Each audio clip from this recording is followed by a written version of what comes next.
24 और आज SSC GD constable का पेपर था जिसका सेकंड शिफ्ट का पेपर हो चुका है। आज की इस क्लास में आज पूछे गए सेकंड शिफ्ट के सभी क्वेश्चन आंसर को देखेंगे। तो जो साथी लोग आज पेपर देकर आए हैं सेकंड शिफ्ट में वो तो मिला लीजिए साथियों कि आपने जो सेंटर में क्वेश्चन का आंसर दिया है वो सही है या गलत है। और जिनका पेपर अभी आने वाले दिनों में होने वाला है उनके लिए बहुत ज्यादा महत्वपूर्ण है, क्योंकि साथियों डेली हर शिफ्ट में क्वेश्चन रिपीट हो रहे हैं और आगे अभी लंबा समय तक कब का पेपर चलेगा तो आगे भी बहुत सारे क्वेश्चन ऐसे होंगे जो आपको रिपीटेड देखने को मिलेंगे। तो चलिए शुरू करते हैं, देखते हैं क्वेश्चंस। आप सभी से रिक्वेस्ट है क्लास को एक लाइक कर दीजिएगा और क्लास अगर पसंद आए तो अपने सभी दोस्तों तक जरूर शेयर करिए। आप में से कोई भी साथी नए हैं चैनल को सब्सक्राइब करके बेल आइकन को ऑन कर लीजिएगा। चलिए तो देखते हैं क्वेश्चंस। जैसे कि आज आपसे सेकंड शिफ्ट में क्वेश्चन ये पूछा गया था कि मौर्य वंश के या मौर्य साम्राज्य के संस्थापक कौन थे। तो साथियों ये तो बिल्कुल सिंपल क्वेश्चन था। देखिए मौर्य वंश के संस्थापक कौन थे, तो करेक्ट आएगा चंद्रगुप्त मौर्य। इस क्वेश्चन के लिए राइट आंसर हो जाएगा चंद्रगुप्त मौर्य। आगे आपसे एक क्वेश्चन पूछा था मौलिक कर्तव्य का प्रावधान संविधान के किस अनुच्छेद में है। साथियों पहले भी पूछा था, फिर से रिपीट हुआ है। तो देखिए मौलिक कर्तव्य का प्रावधान संविधान के किस अनुच्छेद के अंतर्गत किया गया है, तो अनुच्छेद 51 का ए के अंतर्गत। ठीक है, बात करें यहां मौलिक कर्तव्य की तो साथियों अगर आपसे पूछे किस देश के संविधान से लिया गया है तो भाई रूस के संविधान से लिया गया है इसको। और कौन से वे संविधान संशोधन से जुड़ा। अगला क्वेश्चन है वर्तमान में आरबीआई के गवर्नर कौन है। तो वर्तमान में आरबीआई के गवर्नर कौन है ये आपसे पूछा था, तो करेक्ट आंसर क्या होता, शशिकांत दास। शशिकांत दास जो कि साथियों वर्तमान में अभी कौन है, तो भाई आरबीआई यानी रिजर्व बैंक ऑफ इंडिया के गवर्नर हैं। आगे एक क्वेश्चन ये था, देखिए उस बेरोजगारी को क्या कहते हैं जो मंदी के समय उत्पन्न होती है। तो भाई वह बेरोजगारी जो कि मंदी, ठीक है, मंदी के समय, मौसमी मंदी के समय जो है वो उत्पन्न होती है उसको चक्रीय बेरोजगारी कहते हैं। तो इस क्वेश्चन का राइट आंसर आपका हो जाता चक्रीय बेरोजगारी। आई होप आप सभी ने बिल्कुल करेक्ट किया होगा। आगे एक क्वेश्चन आपसे पूछा था 10वीं पंचवर्षीय योजना का मुख्य उद्देश्य क्या था। अब देखिए 10वीं पंचवर्षीय योजना के कई सारे मुख्य उद्देश्य थे। अब ये ऑप्शन पर डिपेंड करता, हालांकि मैंने लिख दिया है। देखिए 10वीं पंचवर्षीय योजना जो कि 2002 से 2007 तक चली थी, ठीक है, जिस ये जो है अटल बिहारी वाजपेयी और मनमोहन सिंह के नेतृत्व में किया गया था या समय में किया गया था। और इसका मुख्य लक्ष्य क्या था, तो देखिए अगले 10 वर्षों में प्रति व्यक्ति आय को दोगुना करना था। ठीक है, इसका मुख्य उद्देश्य आपका एक तो ये था और एक लक्ष्य ये भी था कि इसका उद्देश्य 2012 तक गरीबी अनुपात को 15% तक कम करना भी था। और एक इसका लक्ष्य ये भी था कि इसके विकास का लक्ष्य जो है 8% करना था। तो इनमें से जो भी आपको ऑप्शन में दिए हुए थे वो आपका करेक्ट आंसर हो जाता। आगे एक क्वेश्चन ये था आंध्र प्रदेश से संबंधित नृत्य इनमें से कौन सा है। अब आंध्र प्रदेश से संबंधित नृत्य पूछे, ऑप्शन में ओडिसी दे तो माफ करना कुचिपुड़ी दे तो कुचिपुड़ी ही होगा, क्योंकि साथियों कुचिपुड़ी जो है ये भारत के आंध्र प्रदेश राज्य का क्या है, तो भाई एक शास्त्रीय नृत्य है। आगे एक क्वेश्चन ये था कि समय की इकाई क्या होती है। अब देखिए समय का मात्रक क्या होता है, समय को हम किस में मापते हैं, सेकंड में मापते हैं ना, सेकंड में मापते हैं। तो क्या आंसर होगा, सेकंड। इस क्वेश्चन का करेक्ट आंसर आपका हो जाता। बिल्कुल सिंपल क्वेश्चन है, आप सभी ने बिल्कुल करेक्ट किया होगा। एक क्वेश्चन आपसे पूछा था 2011 की जनगणना के अनुसार भारत की महिला साक्षरता दर कितनी प्रतिशत थी। तो देखिए 2011 की जनगणना के अनुसार पुरुषों का साक्षरता दर 82.14% था जो कि आपको दिया हुआ था, और महिलाओं का साक्षरता दर 65.46% था। तो इस क्वेश्चन का करेक्ट आंसर हो जाता 65.46%।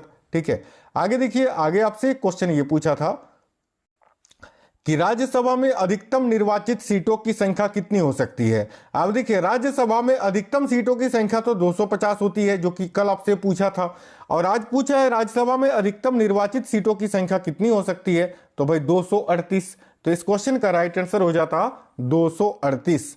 आगे एक क्वेश्चन आपसे ये पूछा था टीपू सुल्तान मैसूर का शासक कब बना था। अब ये क्वेश्चन आज के फर्स्ट शिफ्ट में भी पूछा था, आज के सेकंड शिफ्ट में भी पूछा है। तो टीपू सुल्तान जो कि हैदर अली के बेटे थे और ये कब शासक बने थे मैसूर के, तो 1782 से लेकर 1799 ईस्वी तक जो है ये मैसूर के शासक यानी राजा थे। आगे एक क्वेश्चन आपसे ये पूछा था सैयद मुश्ताक अली ट्रॉफी 2023 किस टीम ने जीती है। तो देखिए सैयद मुश्ताक अली ट्रॉफी की बात करें 2023 में किस टीम ने जीती है, तो देखिए करेक्ट आंसर हो जाएगा पंजाब ने। तो यहां आपका राइट आंसर हो जाता है इस क्वेश्चन के लिए पंजाब। ठीक है, आगे देखिए एक क्वेश्चन ये आपसे पूछा था कि टेबल टेनिस में जीरो स्कोर को क्या कहा जाता है। कल ही मैंने कराया था 2.0 में ये आपका टॉपिक, खेलों से संबंधित शब्द वाली।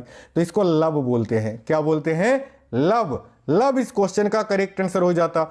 आगे एक क्वेश्चन आपसे पूछा था हिंदी में कि गुड़ गोबर कर देना। ठीक है, गुड़ गोबर कर देना मुहावरे का अर्थ क्या होता है। तो साथियों गुड़ गोबर कर देना इस मुहावरे का अर्थ क्या होता है, तो काम बिगाड़ देना। काम बिगाड़ना या तो सब कुछ नष्ट कर देना। इनमें से जो भी आपको ऑप्शन दिया हुआ था इससे मिलता जुलता वो आपका करेक्ट हो जाता।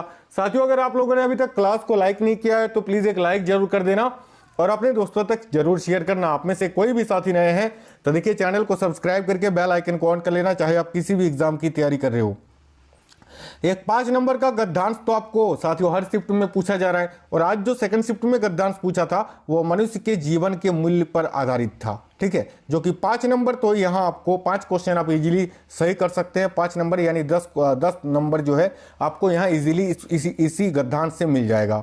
आगे एक क्वेश्चन पूछा था मुहावरा कि दूसरे के कंधे पर रखकर बंदूक चलाना। मुहावरे का अर्थ क्या होता है, तो भाई दूसरे के कंधे पर रखकर बंदूक चलाना इस मुहावरे का अर्थ होता है किसी पर निर्भर होकर कार्य करना। क्लास में आगे बढ़ने से पहले आपको बता दे साथियों, डेली रात में एक क्लास आती है जिसमें डेली के चारों शिफ्टों के पहले, दूसरे, तीसरे और चौथे, इन चारों शिफ्टों में जो पूछे गए क्वेश्चन आंसर है वो मैं एक ही वीडियो में आपको करवा देता हूं। तो उस क्लास को डेली रात में आप लोग जरूर देखा करिए, आज भी आएगा। आगे एक क्वेश्चन ये था कि बदमाश का विलोम शब्द क्या होता है। तो साथियों देखिए बदमाश का विलोम शब्द क्या होगा। मान लेते कोई बदमाश है तो उसके जगह पर क्या होगा, बिल्कुल शरीफ होगा, उसका उल्टा, उसका विपरीतार्थक शब्द। तो शरीफ इस क्वेश्चन के लिए आपका करेक्ट आंसर हो जाता। बदमाश का विलोम शब्द क्या होता है, तो भाई बदमाश का विलोम शब्द होता है साथियों शरीफ। आगे एक क्वेश्चन था इनमें से कौन सा खंडन का पर्यायवाची शब्द नहीं है। यानी 3 तो खंडन का पर्यायवाची शब्द आपको ऑप्शन में दिया हुआ था, एक कोई दूसरे का पर्यायवाची शब्द दिया हुआ था, वो आपका करेक्ट आंसर हो जाता। देखिए मैंने यहाँ पर इस क्वेश्चन का ऑप्शन नहीं मिल पाया था, ये क्वेश्चन तो ऑप्शन के अनुसार ही बनता, लेकिन मैंने यहाँ खंडन के जो पर्यायवाची शब्द होते हैं वो लिख दिया है। जैसे कि खंडन का पर्यायवाची शब्द होता है प्रतिवाद, व्यवच्छेद, विरोध, पार्थक्य, विभाजन और अलगाव। ठीक है, ये सभी जो है खंडन के ही पर्यायवाची शब्द होते हैं। इनमें से 3 तो कोई ठीक था, एक कोई दूसरा दिया हुआ था, वो आपका राइट आंसर हो जाता। आगे देखिए क्वेश्चन था क्षत्रिय का तद्भव शब्द क्या होता है या रूप क्या होता है। तो देखिए क्षत्रिय का तद्भव रूप या तद्भव शब्द क्या होता है, तो भाई क्षत्रिय का खत्री होता है। साथियों याद रखना, क्षत्रिय का तद्भव रूप क्या होता है, तो खत्री होता है। खत्री इस क्वेश्चन के लिए आपका, इस क्वेश्चन के लिए करेक्ट आंसर हो जाता। ठीक है, आगे एक क्वेश्चन ये था कि ओठ किसका तद्भव रूप है। तो देखिए ओठ ये किसका तद्भव रूप है, तो साथियों ओठ जो है होठ का ही तद्भव रूप है ना, तो होठ इस क्वेश्चन का करेक्ट आंसर हो जाता। देख लाइक शेयर जरूर कर देना और कमेंट बॉक्स में बताना आपका पेपर कब है और किस शिफ्ट में है। तो मिलेंगे आपसे नेक्स्ट वीडियो में, तब तक के लिए जय हिंद, वंदे मातरम।